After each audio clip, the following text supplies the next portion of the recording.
It's amazing! Hell yeah! Let's do this! Oh, hell no! Shit!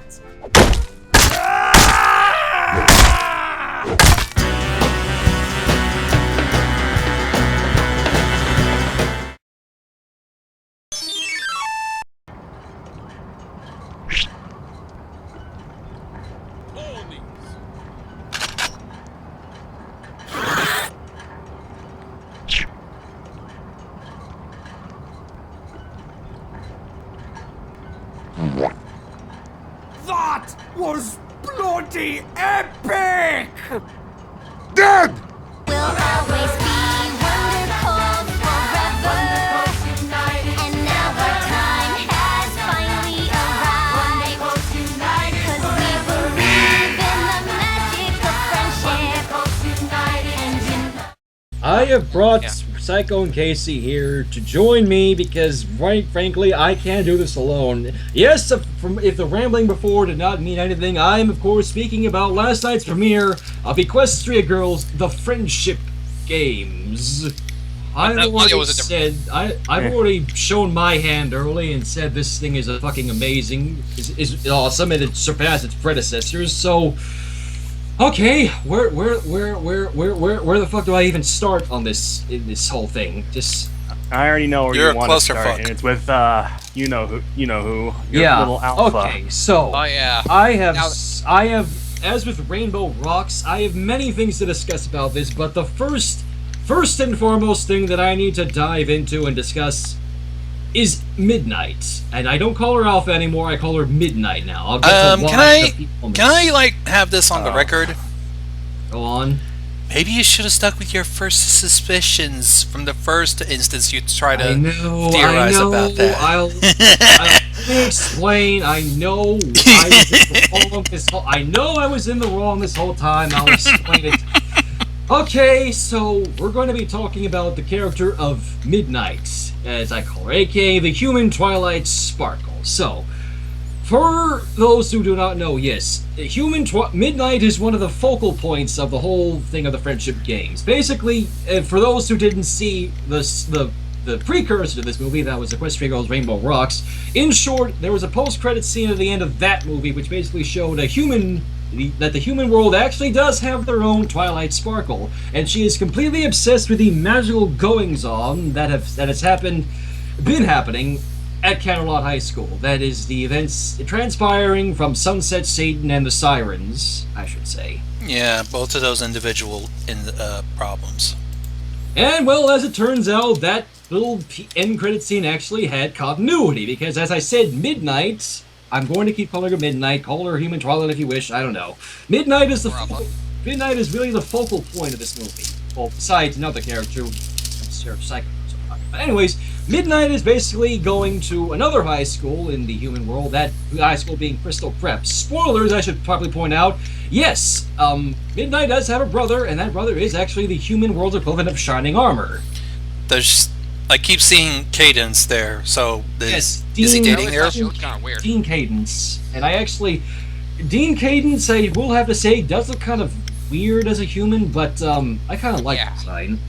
But going back to Midnight, in short, as I've said, she is obsessed with finding out what exactly is going on with this magical occurrence at Camelot High School. In fact, she actually comes pretty close to opening the portal, and it was only Sunset Shimmer's last-minute interference that chased her off, and the whole gist of it is that she has a pendant-like device, which she engineered herself, I should add, which she says can, and I quote, track and capture the bizarre energies at Camelot High School, and she's doing this for the purpose because, well, going to what Gonzo said that I should have stuck to my first suspicions, she's an outcast. A total, completely outcast, fish out of water loner. Even the song that she has basically drives that point home, because she is basically looked down upon by everybody at Crystal Prep, including one major antagonist that I'll also cover in just a second. But yes, Midnight is trying to get her research known as so he can get into some sort of high prestige study group or whatever it was, And she does have a dog, like our Princess Twilight. And this leads me to the film's actual villain, not Midnight, but the one and only Principal Abacus Singe of Crystal Prep. I ended up looking her up. She looks like a stereotype. Old school teacher stereotype. I also, before I go on any further, I can't have been the only one who noticed that her name is kind of a play on Atticus Finch from To Kill a Mockingbird. I was about to say that because I read that book in high school. Yeah, that sounded familiar. Well, freshman year, I mean. So yes, Principal Singe is the leader, as it were, of Crystal Prep, and every 4 years, I should say, they lead against Candlelight High in the aforementioned friendship games, and every 4 years they win. And apparently that's because, as Principal Singe says, they need to hold their quote-unquote reputation, and that's where Midnight comes. No. It's reputation. You get the idea. What reputation?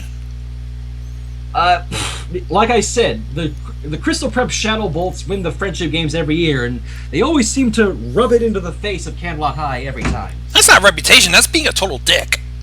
But yes, Principal Singe decides that Midnight is going to compete at the friendship games this year, and she puts it all on the line, saying if she doesn't compete at all, she'll cut off her independent study program. So yeah, being a total bitch and blackmail for kids, everybody. Mm-hmm. Yeah, that's how I kind of figured that Midnight wasn't really bad, just really misunderstood and obviously pressured. Yes, because for those who haven't seen the past two discussions I've had about the friendship games, when I first referred to Midnight as Alpha, I was under the impression she was hiding something more sinister, because as I said, that pendant of hers was able to track and capture magic, essentially. So I kind of figured that she would kind of use it to cheat somehow, and as Gonzo said, I was proven wrong. Because throughout the entire film, I probably should have said, yes, there are spoilers ahead, so I probably should have said this first, but fuck it.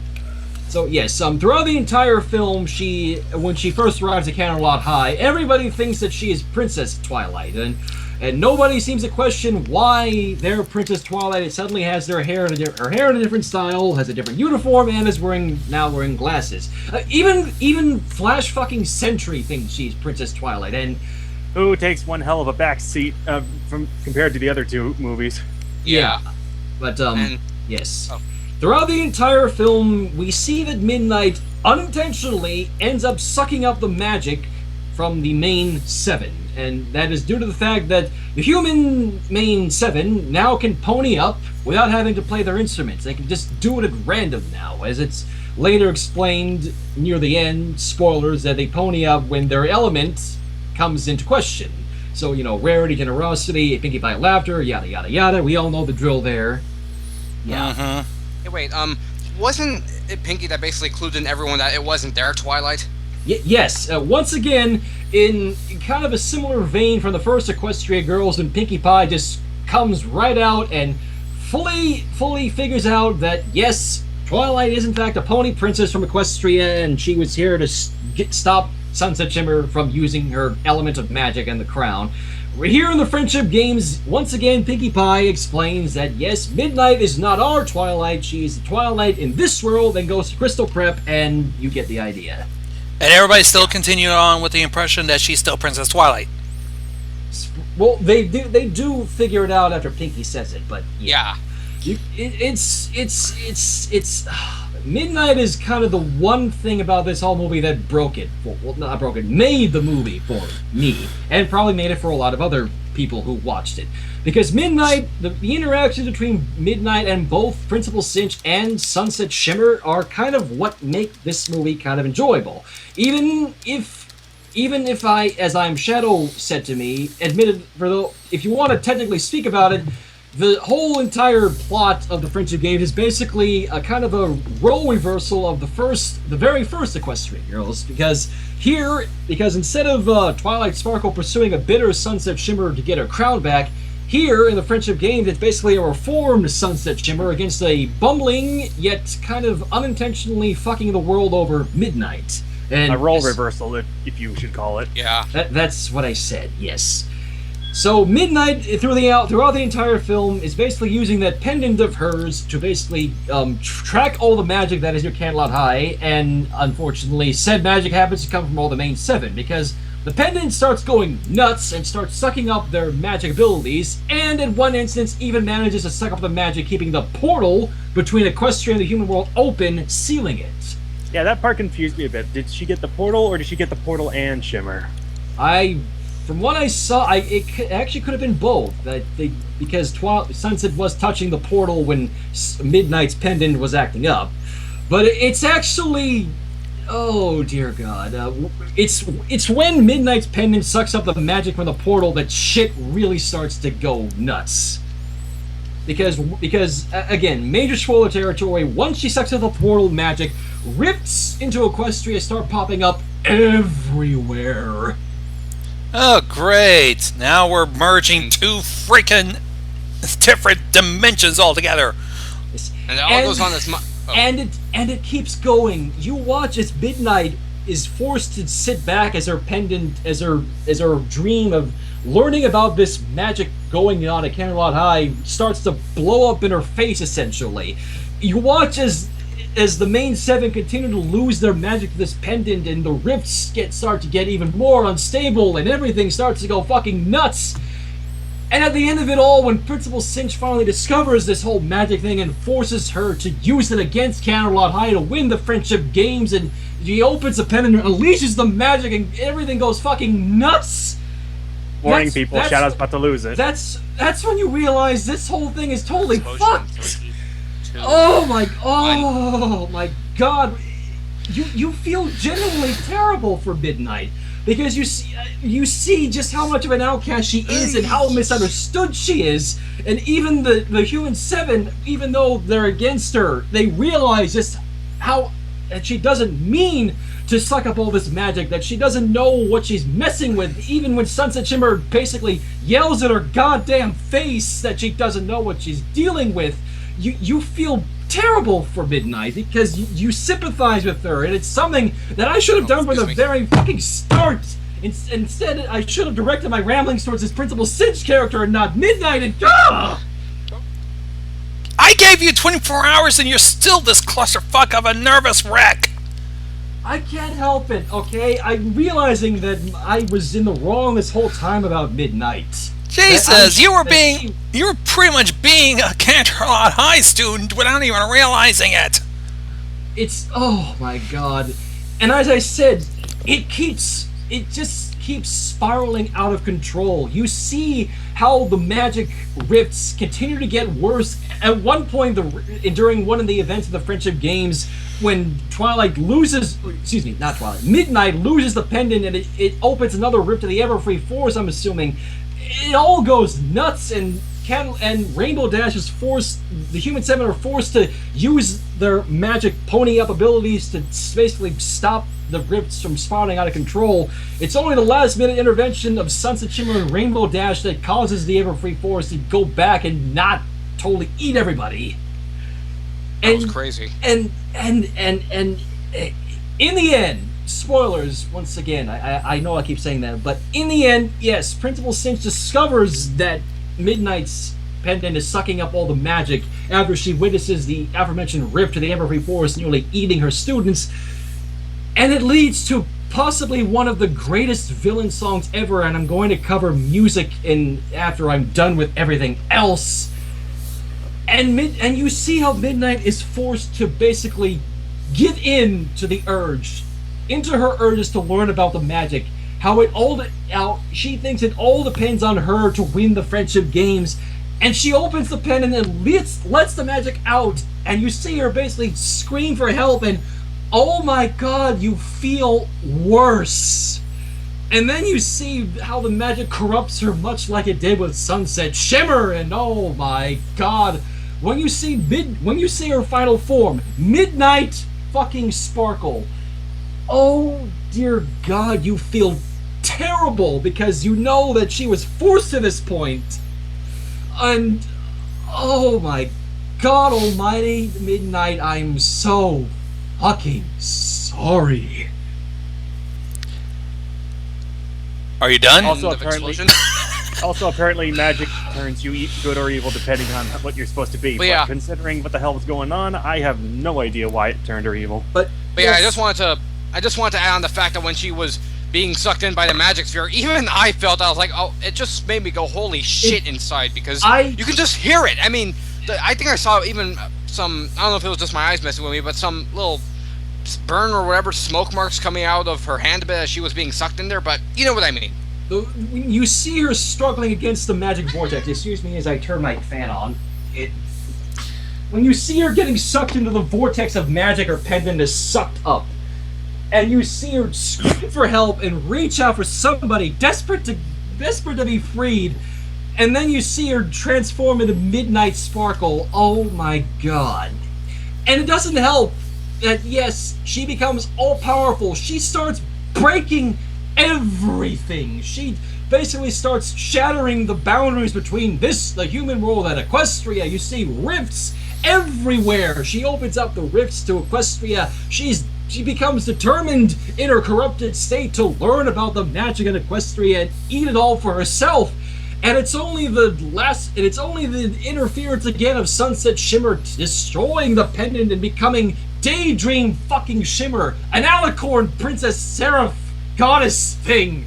That's still a stupid name. And then the final battle between the two of them is some Dragon Ball Z level shit.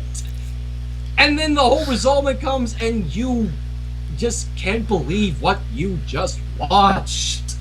And Midnight is really, again, Midnight is one of the main reasons you are going to want to keep watching the friendship games, just to see exactly how her situation with this whole magic studying business will end. And oh my god, I loved it. Wish they had that little scene a little longer. Oh goodness. Maybe it's longer than the Blu-ray?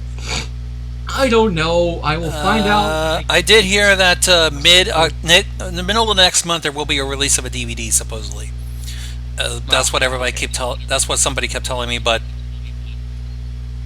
I don't know. But yeah, Midnight is one of the reasons you're going to want to keep watching this movie, because her interactions with everybody, primarily Cinch and Sunset Shimmer, they're just, again, it maybe. Even if the story is kind of basically similar to the first Equestria Girls, it's still good. Yeah, but Sunset Shimmer was doing it all by herself. She even directly says that when she's talking to Midnight Sparkle. She explains how basically she let the magic corrupt her and what it did to her. And then she turns into her seraph form and she fights Midnight Sparkle. She offers her hand in friendship to her, and you feel warm inside. You can feel it. Case can vouch for me on that one. So yeah, the magic. definitely. She let the magic corrupt her. Okay, that explains it. Yeah, because I was a bit confused about how, like, Sunset became Daydream Shimmer, and yet Twilight became that. I mean, Midnight became that insane she-demon. You can use she-demon since Sunset referred to herself as that at one point in Rainbow Rocks. Well, you get the idea. So yes, Midnight ultimately, in the end, she realizes that she was far misled in her pursuit of learning about magic. So basically, in the end, Sunset and the Human Seven take her in. She ends up dropping her study program herself and transferring to Canterlot High. So really, it's a happy ending for everybody, obviously. And except for Crystal Prep. Again, in the end, Cinch concedes and they agree to call the whole games a tie between Canterlot High and Crystal Prep. Cinch doesn't concede; she rage quits. Basically. Yeah, but on top of that, not before she got completely wrecked by the three human versions of the princesses. Completely wrecked. But yes, air horns. It turns out to be a happy ending for everybody, and honestly, I can say Midnight has become one of my favorite characters. She is right up there now with Sunny and Magic Horse, aka Trixie. You forgot a bit. You can't have, well, for Shadow, you can't have mention the favorite horses without the mention of Trixie. Of course. Who was kind of absent this film. Honestly, hey, you were talking about your son butt being teased at this whole time. You don't see me complaining about a lack of Trixie in this movie. She'll probably be in there when the DVD comes out, because it's always happened twice. It always happened with Equestria Girls, and it happened with Rainbow Rocks. They were full theatrical releases, yet they cut out a lot when they aired it on TV. It wouldn't be surprising if the DVD comes out and they showed a lot more that the TV couldn't cover. Okay, so that is Midnight. That is the character of Midnight for you. I've covered her, and I've covered her, and I've covered the story. What about everything else? What about the rest of the characters, specifically the Human 7 and Sunset Shimmer? Well, much like Rainbow Rocks, Sunset Shimmer is another of the main focal points of this whole shebang, and another of the reasons you're going to want to keep watching, as Psycho can vouch for me. Oh yeah. Sunset Shimmer, as throughout this entire film, as I've previously mentioned in one of my other questions, don't mind the dogs, she basically has been tasked with keeping magic out of the friendship game so it doesn't look like Camelot High School is cheating. Because as it turns out, between films it seems that, yes, now everybody seems to realize that Sunset is a pony from another world.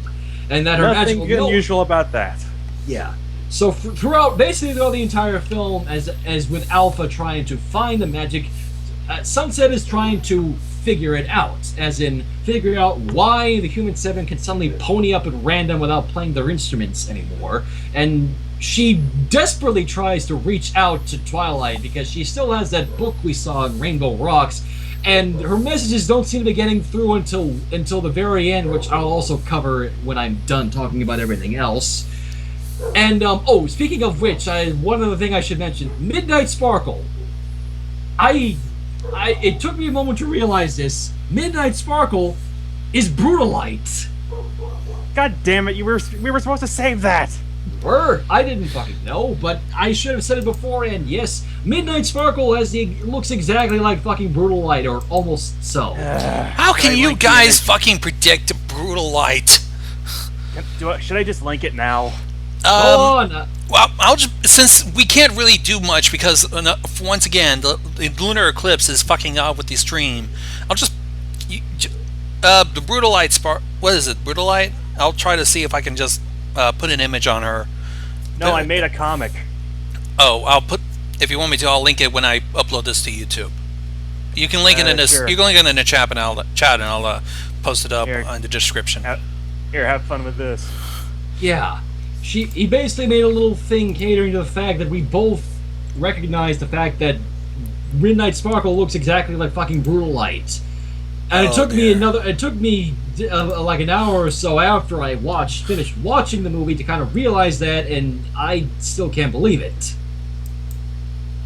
But yeah, that's really the only other thing I have to say concerning the character of Midnight. Now, going back to Sunset, I kind of lost my train of thought. Where was I in Sunset Shimmer?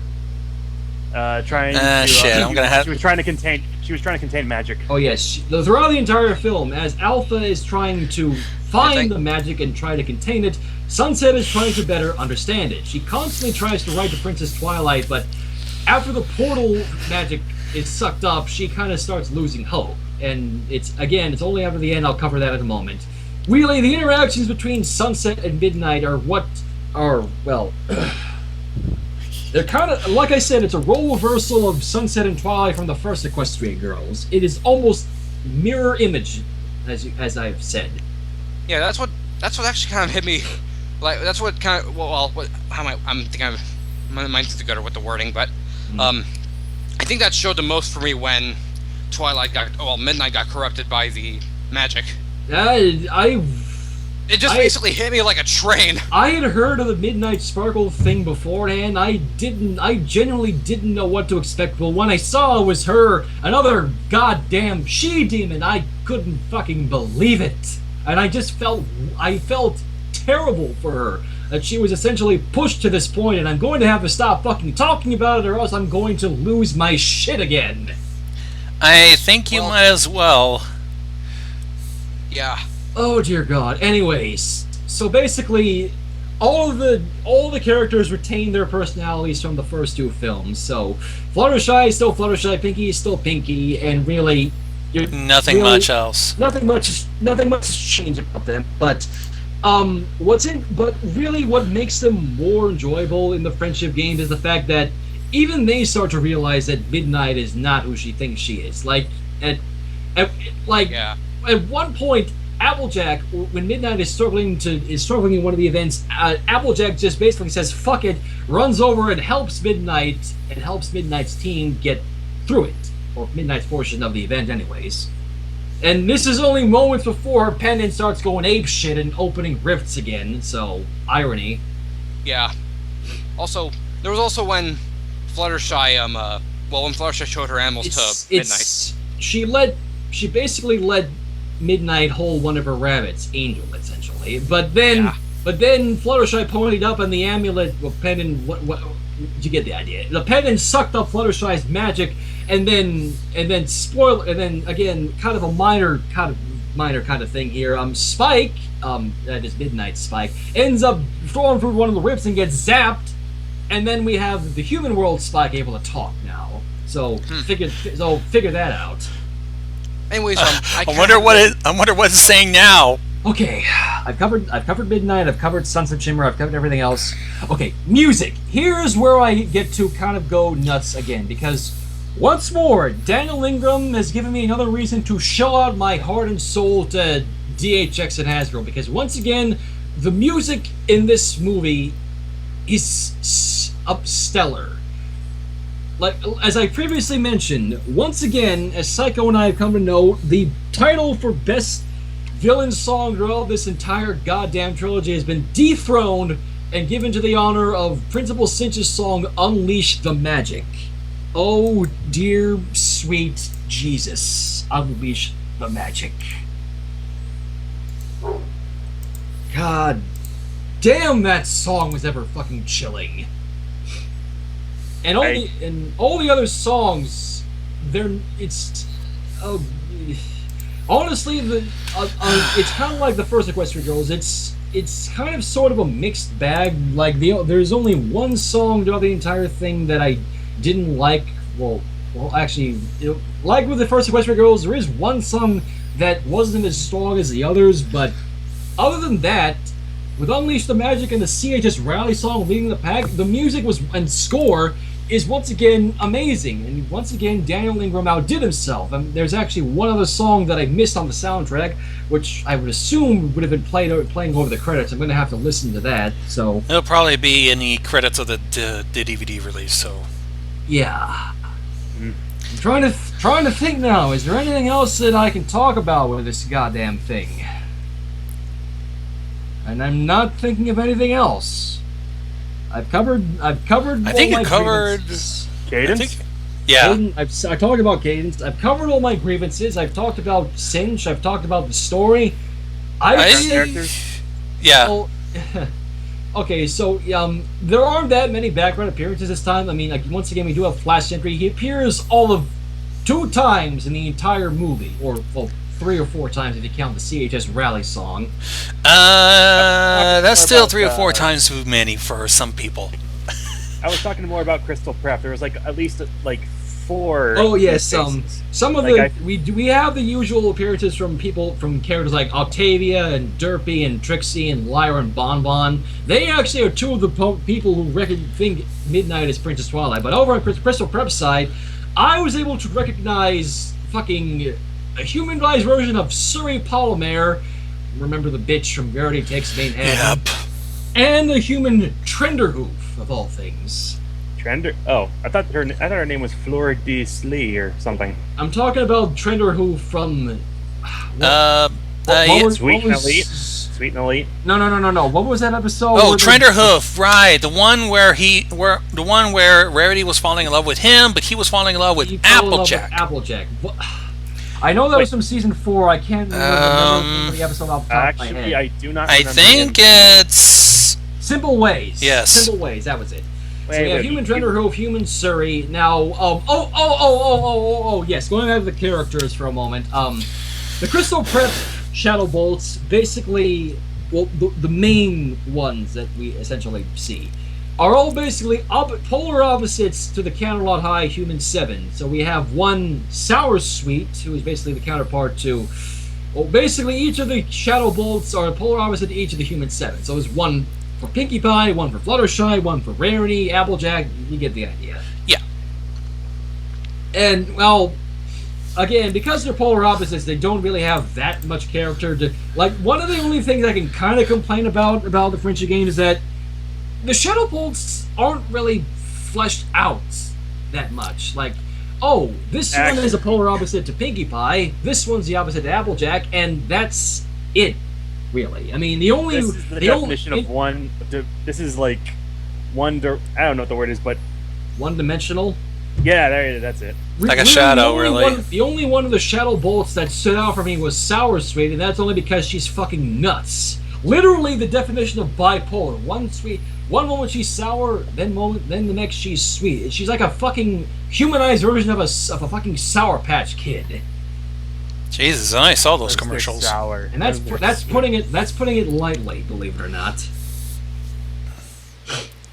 So yeah, that's honestly, I can't think of anything else to talk about. This movie was amazing, and if given the chance, I would totally watch it again. And that's probably the reason I'm going to fucking buy the Equestria Girls 3 DVD box set so that I can at least have all 3 films to treasure and maybe rewatch at some point. Because I actually did end up rewatching the first 2 Equestria Girls films before watching the Friendship Games, and once again, the third movie vastly surpassed them. It went right out of the charts and surpassed Rainbow fucking Rocks, which is something I thought was impossible, but then I was proven wrong when this movie came out. And holy shit, I need to calm down because I'm starting to lose my shit again, but you get the idea. If you haven't seen this movie, watch it. You will not regret it, and if you don't like it, then, well, you know, that's your opinion. I'm not going to stop you. But for everyone else, you're going to love this movie. And if there are any more Equestria Girls films, I don't care at this point. I would watch them, probably, but nothing in this great goddamn green planet is going to top Friendship Games. I only want another Equestria Girls if it still builds up on Shimmer. Yeah. Here's hoping that at some point we get some more Gmod and SFM Equestria Girls. I'm still holding out for those goddamn Dazzlings. Actually, a fun fact. Can I say something for the record? Go on. That fucking Phoenix Seraphim bullshit. She stole that from a fucking Toho character, the damn bitch. She stole it from a fucking immortal girl who can summon fire and be able to sprout wings and shit. Yes, I'm still on Toho. Fuck that. Fuck you. I do what I want. Okay, I think we're going to call it a night. I need to take a chill pill now because I've said all that I have to said. I feel a lot better now. I'm probably going to have to go save up for that. I'm going to go track down that box set. I'm going to go buy it, and I'm going to be even more happy. Yeah, exactly. I doubt if it's going to be available right now. Like I said, somebody told me that they might... So. Yeah, they're planning on one mid-October. Oh, by the way, there is... I totally almost forgot about this. Speaking of the future of the Equestria Girls, the post-credits scene kind of maybe revealed something. There was a post-credit? Yes. Want me to link it to him? Allow me, I will explain. Major spoilers here. At the very end, when we see Midnight with the Human 7, the real Princess Twilight is able to jump through the mirror and explains that she wasn't able to get her messages due to being stuck in a time loop. And it is that one statement that has driven the entire fandom nuts because, holy shit, the leaks of the season finale for season 5 may not have been bullshitting at all. So she calls it the most weirdest experience she ever had until she found out there's a counterpart sitting right in front of her. And that completes her weirdness. I think she probably would resign as a princess now. I think she wants to go back to her life. I have to say, this would be the perfect setup for that Equestria Girls television series I keep hearing about. Equestria Academy, I think it was. Everybody's wanting that. That would be a perfect way to fucking get it going. Just, have with the TV series, have Midnight of the Human 7 be the focus, and have them go through some sort of experiences or whatever. I don't know how it would work, but I'd watch it. I'd give it a watch. Well, we'll see what happens. But for now, I think you guys need to calm down. I need to... Times a million. Yeah, you need to... Yes. You need to get something in your system. No. No. What he really needs is a nap. He is stirred crazy. He needs to calm down. A nap will help that. He's got me there. I've said everything that I've had to say. I've had it bottled up since last night, but god damn it, does it feel good to have gotten it all out. Friendship Games was amazing. I really don't know. Like I said, nothing could I don't think anything could ever top this, and in fact, I don't think anything will. But I'm going to go now. I've said all I had to say. I need to fucking get some water and focus on other things now. Yeah, now I'm going to have a fucking bitch of an evening. I'm going to have a bitch of an evening. I'm going to have to try and not go fucking nuts over the Starlight business and try to put it out of my mind until November at the very least. Is that when the finale is? I don't know. I mean, we have the leaked Halloween episode premiering on Halloween. There'd only be 5 episodes after that, so I'm going to assume November or early December at the very least, but that's all I have to say. I'm out of here.